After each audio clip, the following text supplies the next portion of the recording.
Ukraine में इस वक्त व्लादिमीर पुतिन को लेकर जेलेंस्की ने बहुत बड़ा कदम उठाने का फैसला किया है। यूक्रेन में जेलेंस्की ने एक ऐसी रेजिमेंट तैयार कर दी जिसमें महिला कमांडो बड़े ऑपरेशन के लिए तैयार है और इस बीच यूक्रेन की एक महिला कमांडो बहुत बड़े मिशन को पूरा करना चाहती है।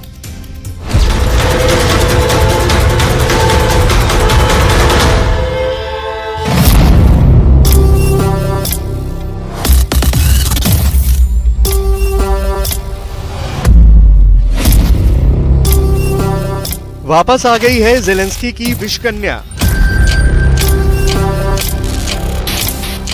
ये विषकन्या पहले से ज्यादा घातक है। ये पुतिन के लिए और भी ज्यादा खतरनाक बनकर आई है। इस विषकन्या के मंसूबे बहुत ही खूंखार हैं। अब ये पुतिन को सबसे आगे बढ़कर ललकार रही है। रूस की सेना को हराने का दम भर रही है। इस वक्त यूक्रेन से लेकर यूरोप तक इसी लेडी किलर की चर्चा है। बाइडेन पूछ रहे हैं कौन है ये? ऋषि सुनक जानना चाहते हैं कौन है ये?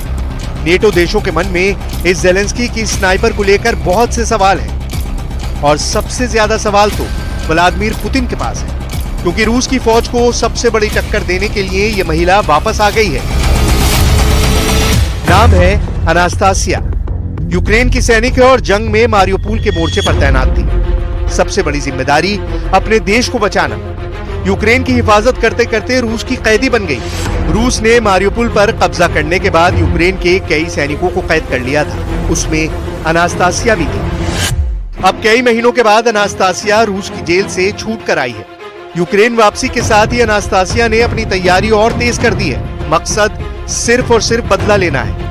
कैद में खुद पर हुए जुल्म का, मारियोपोल में अपने साथियों पर हुए अत्याचार का। अनास्तासिया की आंखों में बदले की आग धधक रही है।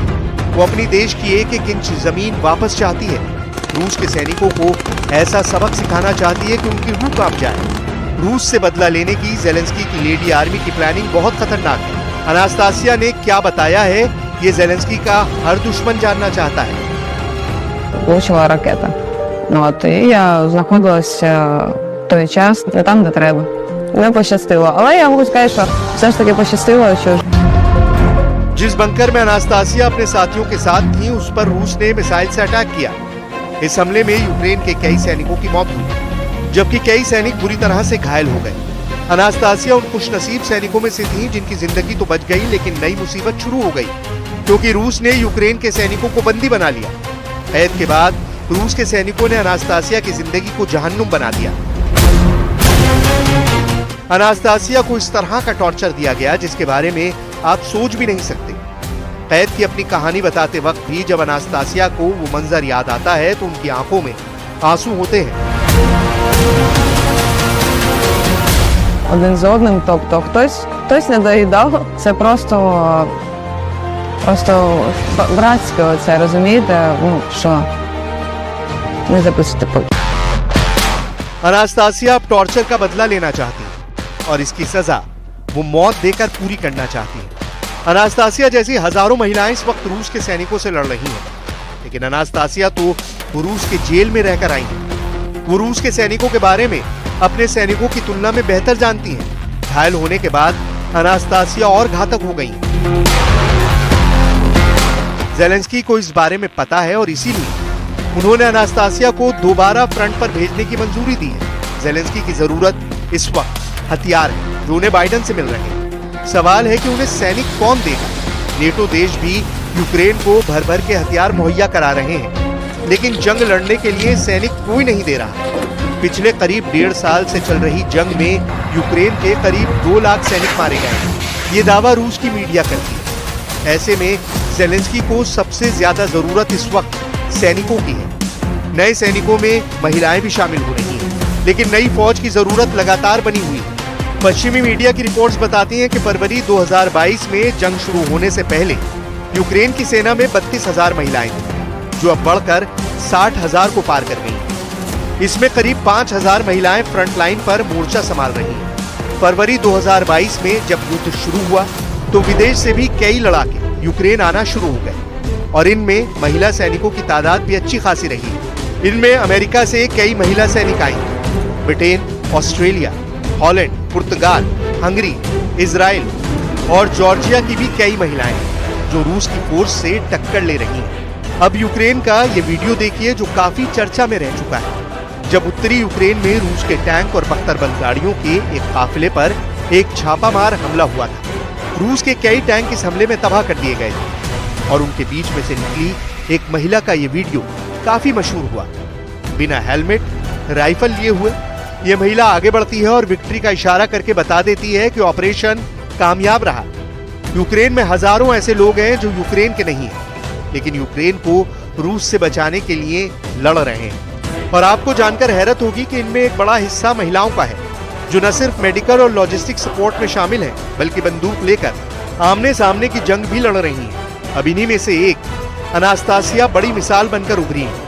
घर वापसी के बाद अनास्तासिया अब घर से दुश्मनों को भगाना चाहती है। इसके लिए तैयारी भी पहले से ज्यादा पुख्ता है। यूक्रेन की सेना भी मानती है कि जंग में बंदी बनाए गए सैनिकों को अपने दूसरे साथी सैनिकों की तुलना में दुश्मन के बारे में ज्यादा जानकारी है।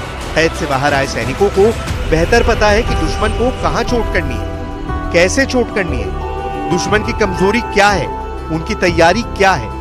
रूस की कैद में जाने पर यूक्रेन की इस महिला सैनिक ने जिंदा अपने देश वापस लौटने की उम्मीद ही छोड़ दी थी, लेकिन अब रूस की कैद से बाहर आने के बाद अनास्तासिया को लगता है कि उन्हें एक तरह से ये दूसरी जिंदगी मिल गई है। उन्होंने अब फैसला लिया है कि वो साल में 2 बार अपना जन्मदिन मनाएंगे। पहला जिस दिन वास्तव में उनका जन्म हुआ था, जबकि दूसरा तब जब वो रूस की कैद से वापस छूट कर आई।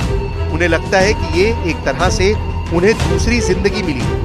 Цей день, 17 жовтня, для мене, як і для кожної, яка тоді потрапила зі мною в обмін, це другий день народження. Це дата, коли в тебе почалось далі життя, бо життя в полоні – це просто існування. अनास्तासिया जैसी महिलाओं की तादाद बहुत ज्यादा है जो रूस को मजा चखाना चाहती हैं, पुतिन की सेना को खदेड़ देना चाहती हैं। इनमें से एक महिला कमांडर से मिली है जो इस वक्त डॉनबास में तैनात है और जिसने पुतिन की फौज को रोकने के लिए आखिरी दम तक लड़ने का फैसला लिया है। ज़ेलेंस्की तक भी इस महिला कमांडर की रिपोर्ट पहुंची है। ये है यूक्रेन की एक प्लाटून कमांडर मारिया। मारिया पेशे से वकील है, लेकिन 2018 से डॉनबास में लड़ रही है। 2018 में ही यूक्रेन की सेना में महिलाओं को पुरुषों के बराबर वाला दर्जा मिल गया था और तब से वो कॉम्बैट रोल में भी शामिल रही है। डॉनबास के कई मोर्चों पर चल रहे युद्ध में प्लाटून कमांडर मारिया शामिल रही है। मारिया की एक 5 साल की बेटी भी है।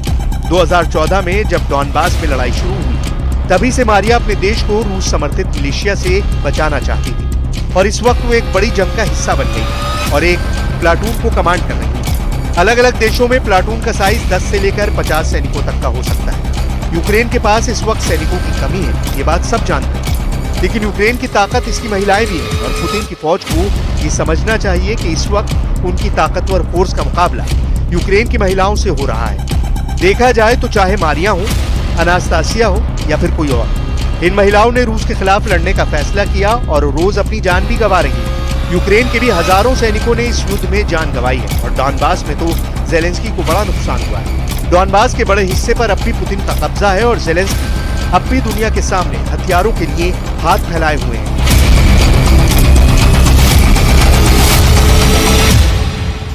यूक्रेन के